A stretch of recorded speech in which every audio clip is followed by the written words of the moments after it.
Kalau suatu negara itu dibangun dengan politisasi agama, pada akhirnya politik itu akan terpecah belah sama seperti terpecah belahnya agama-agama. Ya. Kan kita tahu agama apapun itu pasti punya cabang-cabang. Ya betul. Berdasarkan interpretasi tafsir-tafsir yang diyakini. Nah, ketika politik itu sudah berbasis agama, perpecahan di dalam politik karena dasar perpecahan agama itu akan terjadi. Ya. Yang dikedepankan jangan kekuasaan. Jangan yang penting saya berkuasa, jangan begitu. Yang dikedepankan adalah bagaimana Indonesia ini terjaga. Kalau kita tidak komit menjaga Indonesia dan hanya mengedepankan kelompoknya, maka kita akan punya PR yang jauh lebih besar. Bahasanya, ibarat kalau kita ini petani, mungkin ya satu hari kita akan kehilangan sawah sendiri.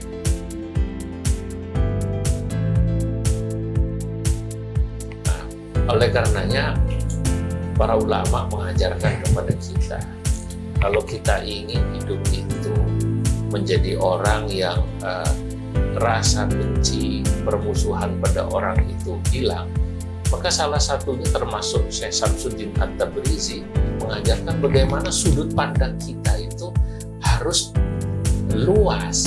Jangan kita kalau hidup hanya mementingkan sudut pandang diri kita sendiri, tidak pernah memperhatikan sudut pandang orang lain.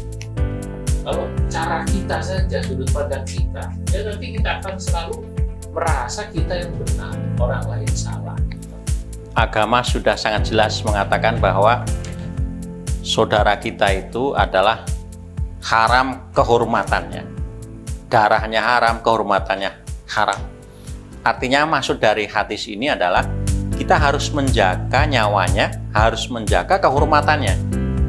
Jadi kalau kita membuat dia malu, memalukan, itu berarti kita sudah melanggar ketentuan agama.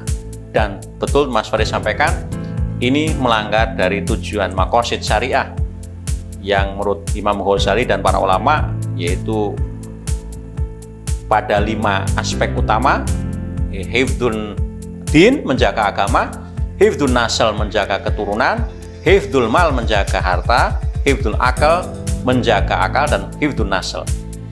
Dalam Omnibus Law ada yang menarik loh. Undang-Undang 8 2009 atau sektor haji dan umroh itu adalah termasuk dari undang-undang yang kena dampak Omnibus Law. Yang ada beberapa pasal yang kemudian dirubah.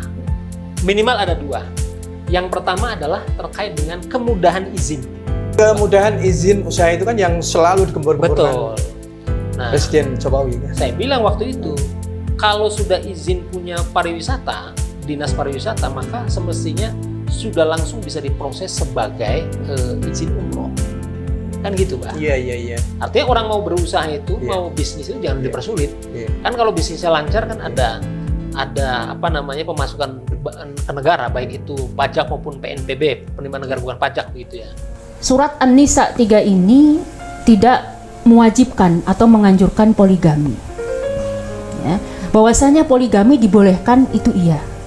Ya, tapi dengan syarat yang begitu ketatnya.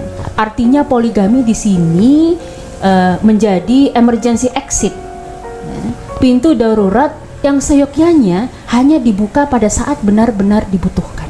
Jadi kalau kita kembali pada kesejarahan awal diturunkannya syariat Islam tentang poligami, maka sesungguhnya semangatnya adalah untuk melindungi dan memuliakan kaum perempuan yang tadinya tidak ada aturan, diberikan aturan, yang tadinya tidak ada batasan, diberikan batasan. Nah, oleh karena kalau ada bapak-bapak misalnya, ada suami yang kemudian dengan mudahnya nikah lagi, gonta-ganti istri gitu ya. Istri yang pertama 35 tahun, yang kedua 30 tahun, ketiga 25 tahun, keempat 20 tahun. Ini kayak koleksi ya, dan cakep-cakep semuanya. Kemudian dia bilang ini sunnah Nabi. Masya Allah. Ya, hati-hati. Boleh jadi dia su'ul adab sama Nabi.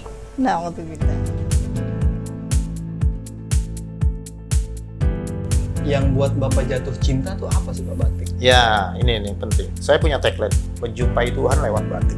Menjumpai. Setiap orang punya jalan menuju Tuhan. Bapak via batik ya, melalui batik. Iya, karena ini proses saya bertanya juga di tahun 2013 itu, apakah saya teruskan?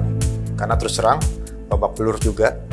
keluar biaya besar bersama sahabat-sahabat saya, terutama sahabat saya almarhum Budi Darmawan ini atau Iwan saya panggil. Ditambah lagi terus terang pro dan kontranya mendirikan kampung batik di tengah kota, malah merasa nggak mungkin bikin kampung batik dan nggak bakalan sukses bikin kampung batik di Jakarta. Ya saya pikir ya Agak nekat juga idenya tuh, Ben. memang harus gila sih. Harus gila, Bro. Iya. Setiap apapun yang saya bikin, entah itu dimasak ataupun bikin kue, harus selalu masukkan cinta di dalamnya. Cinta. Iya, jadi kita ini bukan cuma mengolah masakan, tapi mengolah rasa. Mengolah rasa ya. yang bukan dicap oleh lidah, tapi juga bisa Hati. oleh hati. Itu. Iya. Kita harus terus eksplorasi dan biar kreativitas nggak mandek lah.